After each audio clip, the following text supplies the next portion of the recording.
Bonjour à toutes et tous, je m'appelle Mathieu Longet, donc je suis médecin généraliste dans le Jura et ancien chef de clinique à Besançon. Donc je vais vous présenter l'étude qui a fait l'objet de ma thèse, qui s'intitulait donc Connaissance comportement des agriculteurs franc-comtois face au risque de l'exposition solaire. Alors je ne vais pas tout reprendre parce qu'on a eu une belle introduction sur les cancers de la peau, le risque de la photoexposition. Donc en tout cas, j'avais renoté que effectivement, c'est les plus nombreux les cancers de la peau en termes d'incidence au niveau mondial. Le principal facteur de risque, il est connu, il est évitable, c'est du coup l'exposition au rayonnement ultraviolet, ce qui fait des travailleurs en extérieur une population fortement à risque. Et puis, il semble y avoir justement une volonté des instances de santé à mieux prendre en charge ces expositions. Et dans le dernier plan de lutte contre les cancers, il signalait comme recommandation de mieux reconnaître les expositions professionnelles pour mieux prévenir les cancers professionnels.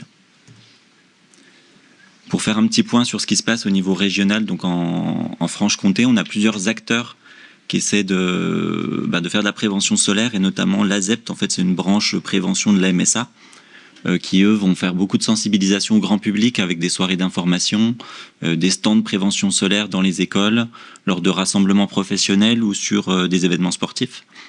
Et puis on a un partenariat, donc ASFODER, FEMASCO, donc l'association des dermatologues, et puis la FEMASCO, la Fédération des maisons de santé, qui eux vont plutôt promouvoir des actions de dépistage en formant les professionnels de santé, professionnels médicaux, paramédicaux, et puis qui organisent du coup des journées de dépistage au sein des maisons de santé une fois par an.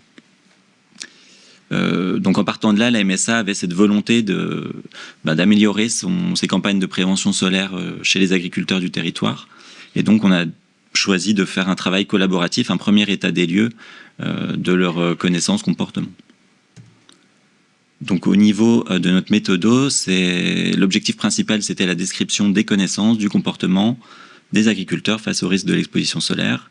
Et puis on a choisi de faire une partie analytique pour essayer d'identifier un profil à risque. Donc c'était une étude transversale, descriptive et analytique par diffusion d'un autoquestionnaire, donc à destination des agriculteurs chefs d'exploitation.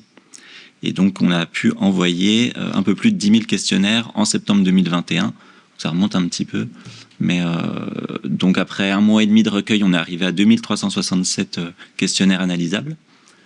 Sur la population d'études, donc il y avait une moyenne d'âge d'un peu plus de 46 ans, un ratio homme-femme de 3.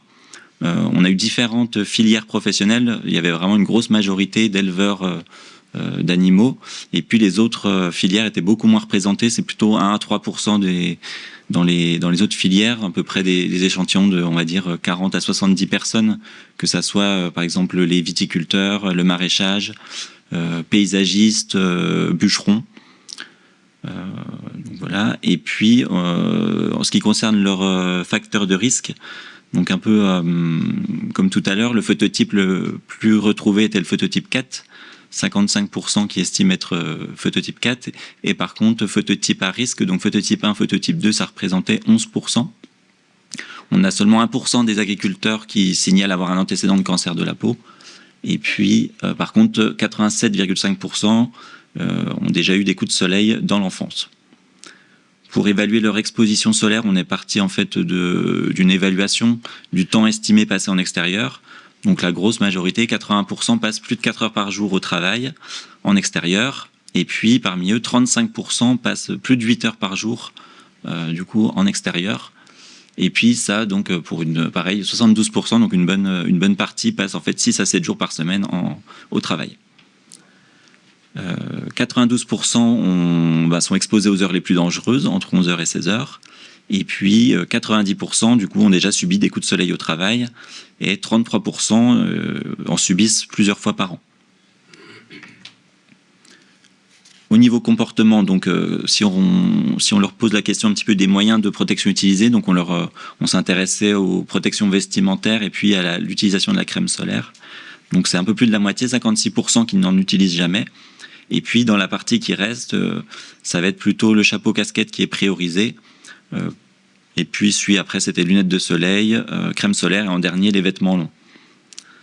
Ils vont peu se faire dépister, seulement 14,8% ont réalisé un auto-examen cutané dans l'année qui précédait notre étude, et puis un quart qui ont déjà fait une visite chez le médecin pour faire examiner leur peau. Alors les connaissances, c'est pas vraiment assez poussé. En tout cas, on n'a pas établi de score, on n'a pas utilisé de score validé. On leur a principalement posé la question donc de la règle ABCDE. Est-ce qu'ils avaient une connaissance de cette règle ou non? Est-ce qu'ils percevaient le risque qu'ils avaient à s'exposer? Et puis est-ce qu'ils connaissaient d'autres risques que les cancers de la peau? Donc 63% estimaient avoir des connaissances sur les autres méfaits du soleil. Et puis on leur avait posé une question un petit peu sur leur principale crainte à s'exposer.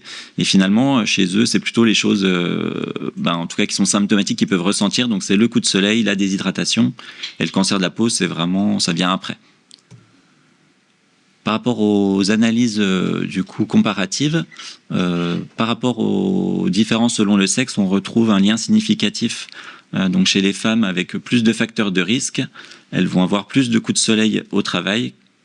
Elles déclarent avoir de meilleures connaissances, mieux se faire suivre pour leur peau, comparativement aux hommes qui, eux, vont donc avoir de moins bonnes connaissances, être plus exposés. Et puis, il n'y avait pas de différence en termes d'utilisation des moyens de protection. Simplement, ils ne se tournent pas vers les mêmes choses. Les femmes vont plutôt utiliser la crème solaire, les lunettes, tandis que les hommes vont plus se tourner vers les protections vestimentaires, vêtements et chapeaux, casquettes. Alors, la filière, finalement, on avait un peu cette hypothèse, on voulait vraiment s'intéresser à est-ce que des filières sont plus à risque que d'autres. Malheureusement, le fait d'avoir des effectifs qui sont vraiment très disparates entre toutes ces filières, ça fait qu'on n'a pas pu établir de lien statistique. On a des tendances dans ce qu'on voit sur les petits effectifs. On a l'impression quand même que viticulteurs, maraîchers, paysagistes sont des professions qui vont vraiment passer beaucoup plus de temps en extérieur. Et puis, pour ce qui est des temps d'exposition, et puis donc pour ce qui est des moyens de protection, et puis en tout cas de la conscience d'être à risque, c'était moins bon chez les bûcherons et chez les éleveurs. Donc le profil à risque qui ressortait un petit peu de la personne qui serait vraiment plus exposée, un peu moins consciente de son risque, qui ne va pas se faire suivre, c'est plutôt l'homme jeune qui n'aurait pas forcément de diplôme. Si on reprend un petit peu par rapport à la littérature, notre étude, on va dire que c'est des choses qui étaient déjà un petit peu connues. Alors, il n'y avait pas d'études de cette taille-là, en tout cas en France. Donc, c'était plutôt des études internationales qu'on avait comme référence. Il y a une étude française qui remonte à 2010 où il y avait déjà justement la notion que les agriculteurs s'exposaient beaucoup, notamment les viticulteurs et les agriculteurs non mécanisés, où là ça ne se basait pas sur une estimation du temps passé au travail, mais c'était vraiment avec l'utilisation de dosimètres qui retrouvaient des taux d'exposition vraiment au-dessus des normales. Alors il y a plein d'études où on voit que les protections ne sont pas utilisées. Alors les chiffres sont très, très hétérogènes. Ce qui colle un petit peu avec notre travail, c'est les chapeaux casquettes, qui est vraiment un petit peu la chose privilégiée par les personnes en extérieur. Que la crème solaire, elle est peu utilisée. Alors il y a plusieurs freins pour les agriculteurs. C'est vrai que, en tout cas, on a l'impression soit ils oublient, soit ils n'ont pas le temps d'en appliquer, sachant qu'il faut en remettre toutes les 2 heures. Ça prend, pour eux, ils estiment que ça prend un certain temps. C'est désagréable quand on est à la ferme, si on est au contact de poussière et autres. Et puis, ça a un certain coût. Alors les connaissances, donc, elles sont insuffisantes dans les études, et surtout chez l'homme jeune, c'est quelque chose qui ressort aussi. Donc finalement, pour faire de la prévention solaire chez les agriculteurs, il y a plusieurs freins. On a l'impression que ça ne les intéresse pas en particulier. Alors déjà parce que ce n'est pas leur priorité de s'occuper de leur santé, ils ont d'autres sujets. On le voit avec les actualités en ce moment, ils ne sont pas forcément très demandeurs qu'on soit attentif à leur santé. Et encore moins en ce qui concerne la peau, ils vont beaucoup plus s'intéresser aux problèmes ostéo-articulaires. On entend aussi beaucoup parler de la santé mentale des agriculteurs, mais en tout cas, la protection solaire, c'est pas quelque chose qui est à privilégier pour eux. Le dépistage, il est insuffisant. Je pense qu'il y a une part du fait de leur isolement, souvent en ruralité. Ils vont pas forcément avoir accès facilement aux dermatologues. Pour ce qui est des médecins généralistes, alors je pense que tout le monde n'est pas forcément à l'aise non plus avec le fait de faire le dépistage des lésions cutanées. Donc ce qui est important, je pense, c'est effectivement de poursuivre, surtout sur la prévention primaire, et puis le plus possible faciliter leur accès au dépistage. Donc nous, on essaye de le faire via les journées de dépistage au sein des maisons de santé. Et puis on peut utiliser un peu plus, actuellement on se sert quand même pas mal de la téléexpertise dermatologique en Franche-Comté pour essayer de prendre des avis quand on se sent un petit peu limité au niveau de nos compétences.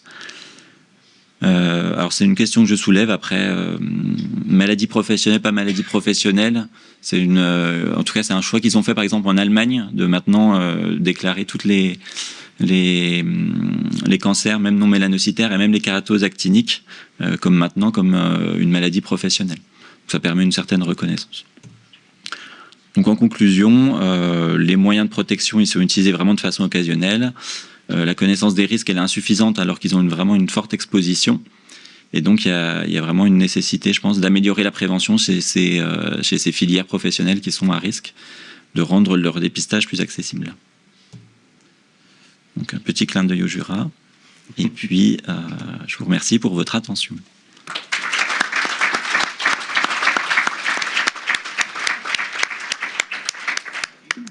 Merci Mathieu. Des questions dans la salle ?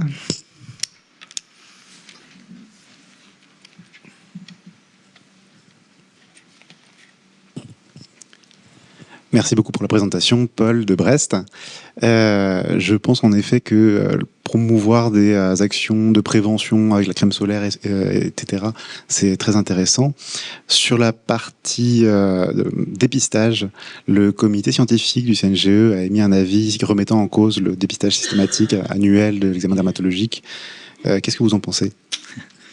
Alors du coup justement c'est en cours d'études sur la Franche-Comté parce que ça vient d'une volonté de la FEMASCO de faire ces actions de dépistage, mais pour le moment il n'y avait pas forcément de tri. En fait tout le monde était éligible et tout le monde pouvait se présenter dans les maisons de santé pour faire du dépistage. Donc je ne sais pas si l'interne qui a fait ce travail va vouloir aller plus loin. En tout cas, son travail de thèse est ressorti il n'y a pas longtemps. Ce qui ressortait, c'est que sur les campagnes, il y avait à peu près un diagnostic de mélanome par an. Donc ça a été un peu discuté sur effectivement est-ce que c'était du coup une action qui justifiait ou pas de continuer.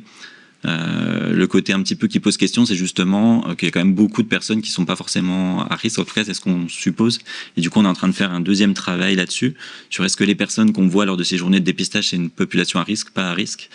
Donc ce qui est déjà aussi le cas dans les autres pays, Australie, Allemagne, ils sont en train de finalement dire que le dépistage généralisé à toute la population, ça se sert pas. Mais par contre, il faut vraiment insister sur les personnes du coup qu'on considère à risque. Donc c'est qu'est-ce qu'on considère à risque après ? Est-ce que l'agriculteur qui passe 8 heures par jour, il est à risque ? Ben, forcément. Est-ce que ça sert de faire de la prévention secondaire et d'aller vouloir absolument trouver tous ces agriculteurs qui vont avoir un cancer de la peau, qui finalement, est-ce que si on les détecte, vont aller jusqu'au bout de la prise en charge ? Je suis pas forcément sûr en ayant une grosse patientèle d'agriculteurs. Je pense que c'est quand même la prévention primaire, c'est ce qui prime dans cette thématique-là. Après, si on peut quand même essayer en tout cas d'en parler un peu dans les cabinets de consultation, et puis après, je sais pas comment ça se passe partout, mais c'est vrai que moi, quand ils sont là, je profite qu'ils soient là pour vraiment examiner leur peau un petit coup. Après, de là à les inviter tous, en fait, c'est pas possible. On voit que là, sur les campagnes qu'on fait, en fait, on a un financement que pour, on va dire, une dizaine de patients par maison de santé, voire pour les grosses maisons de santé, ils peuvent avoir 30 consultations payées. Mais du coup, si on les invite tous, en fait, après ça coince. C'est un peu le problème qu'on a eu, c'est qu'au départ, c'était pas trop les agriculteurs qui venaient. On a changé notre façon de procéder un peu aux invitations. Maintenant, c'est la MSA qui invite les personnes justement des filières à venir consulter lors de ces journées de dépistage. Et maintenant, on a des plannings qui sont bloqués où en fait, ils peuvent pas venir consulter pour ça. Donc, c'est une grosse problématique. On essaye d'avancer, ouais.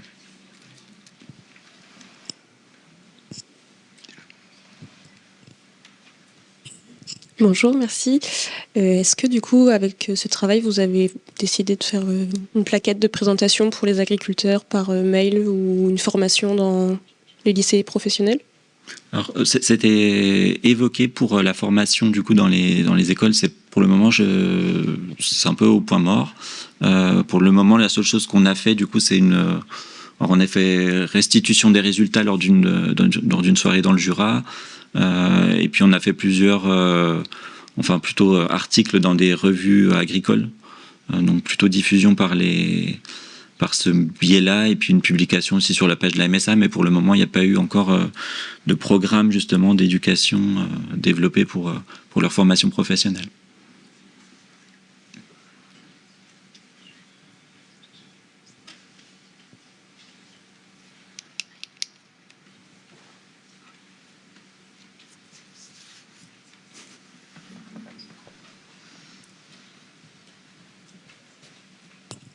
Gaëtan Houdard, Limoges.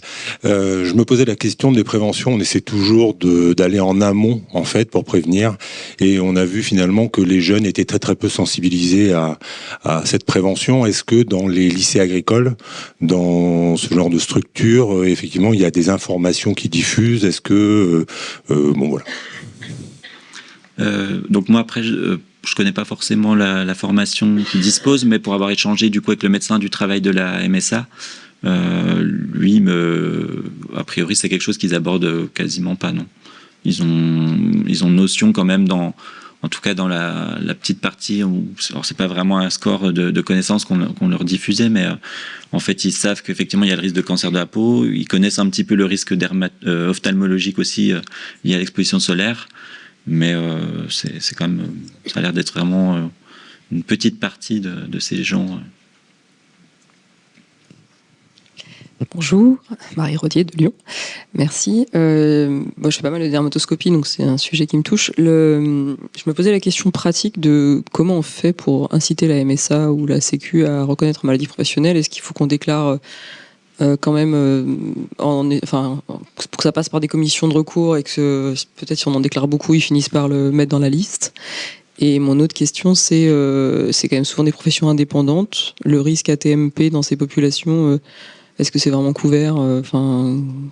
Comment ça se passe en fait quand on est agriculteur? Est-ce qu'on est vraiment reconnu en maladie professionnelle si on est à son compte, quoi? Donc, en tout cas, je crois que pour ce qui s'est fait en Allemagne, c'était un échange un peu entre différentes entités qui fait qu'ils ont décidé au niveau national de l'inclure. En France, alors il me semble qu'il y a déjà plusieurs types de cancers qui peuvent être considérés en maladie professionnelle, mais c'est plutôt lié à des expositions à des toxiques. C'est pas forcément lié à la photoexposition. Après, il y a possibilité du coup de faire une demande, mais qui passe effectivement par une commission qui doit juger est-ce que oui ou non. Sauf que c'est un énorme dossier où il faut vraiment reprendre tout l'historique de la personne. Qu'est-ce qu'elle a fait, depuis quand elle exerce, est-ce qu'elle a d'autres loisirs en dehors qui fait qu'elle n'est pas exposée qu'au travail, mais en dehors de son travail. Donc en fait, personne ne fait de dossier si on découvre un cancer de la peau chez un agriculteur. Et je ne saurais pas répondre par contre sur le fait effectivement, du coup, est-ce que la maladie professionnelle en tant que professionnel agricole à son compte va permettre pour lui parce que c'est vrai qu'ils sont jamais demandeurs de choses particulières dans ce métier-là. Les seules demandes de maladie professionnelle, c'est plutôt le côté ostéo-articulaire pour les aides financières à certaines choses à mettre dans la ferme, mais donc je ne sais pas. Ouais, du coup, si vous vous intéressez à ce sujet de chercher, est-ce qu'on arrivera à faire rentrer les cancers de la peau dans les conséquences professionnelles? L'équipe du professeur Bertolotti à La Réunion est vraiment dessus, avec l'espoir effectivement de pouvoir proposer un outil facilitant pour justement faire le tri par un algorithme avec l'intelligence artificielle pour aider en fait à ce que ça puisse directement, qu'on puisse déposer les critères et que ça puisse être analysé et facilité. Et l'idée, c'est de le faire remonter au national sur certaines branches, que ce soit les sportifs, les travailleurs en extérieur, de façon plus générale, pas seulement les agriculteurs, mais de façon plus générale, tous les métiers exposés à plus de 4 heures par jour, dans les heures embêtantes. Donc il y a espoir, oui, de le faire passer au national, en France.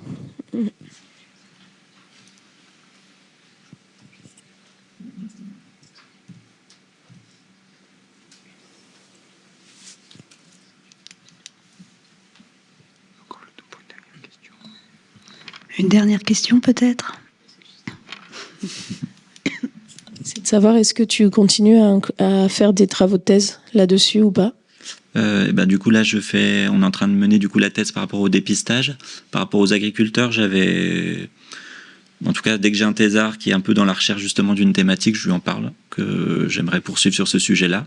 Pour le moment, j'ai personne en thésard sur Besançon, mais je continuerai si ça se présente. Le but, c'est, ils ont beaucoup de projets justement à la MSA. Il y a beaucoup de rotation dans les effectifs des équipes de recherche. Alors, c'est pas des vraies équipes de recherche d'ailleurs, mais c'est des équipes plutôt dédiées à la prévention. Donc il y a beaucoup de rotation. Donc c'est compliqué de travailler sur le long terme sur des projets comme ça, avec ce genre d'organisme. Mais ce serait intéressant. Ouais. Merci beaucoup. On va pouvoir passer à la présentation suivante.